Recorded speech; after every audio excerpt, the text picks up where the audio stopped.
In this video, we will discuss about the basics of using lists in Python and its features. Before going to list, we should know about sequential data type, as list is a part of sequential data. A sequential data types contain multiple pieces of data, each of which is numbered, or are indexed. Each piece of data inside a sequence, which is separated by a comma, is called an element of the sequence. As lists are indexed, so the lists can contain duplicate elements. The advantage with list is that it is not limited to storing data of similar type. Lists can store distinct types of data, such as strings, characters, numbers, and even a list inside a list. The elements inside a list can be changed as lists are mutable in nature. The data can be organized in various ways, for example, by sorting the string in ascending or descending order. The element of the sequence starts from index 0. We can access list either using forward indexing or backward indexing, as it was for strings. Forward indexing starts from 0 and backward indexing starts from -1. The elements of the list are enclosed in square brackets.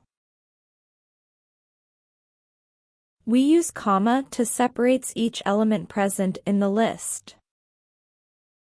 Let's go through the basics of the list using a program. A list named listString is initialized with 7 values or elements in square brackets as A, B, C, D, E, F, and E, all separated using comma. Character E has been used twice in the list to show that an index can contain duplicate elements.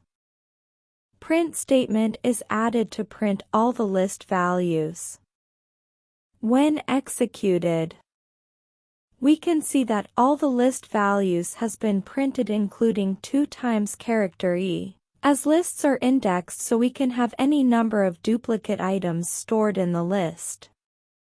Similarly, we can create list which includes only numbers, or which includes only Booleans values, or a list which has a combination of all the types of data types.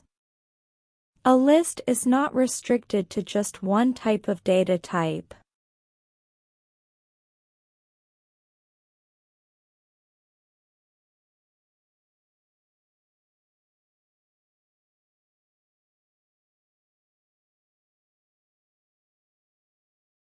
Adding print statements for all the 3 lists.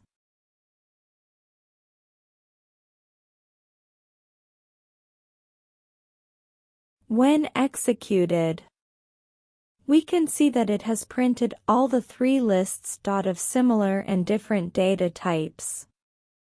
We can also get to know if it's actually list or something else by using the type method. Adding type method for the list sting and list common. Executing the program again. The output shows that both the list are actually a list and not other types like tuple or set. Similar to get the length of the list, we can use the len function as len with the function name in parenthesis. When executed, we can see that it has printed the length of listString as 7, as it contains 7 elements including the duplicate character E.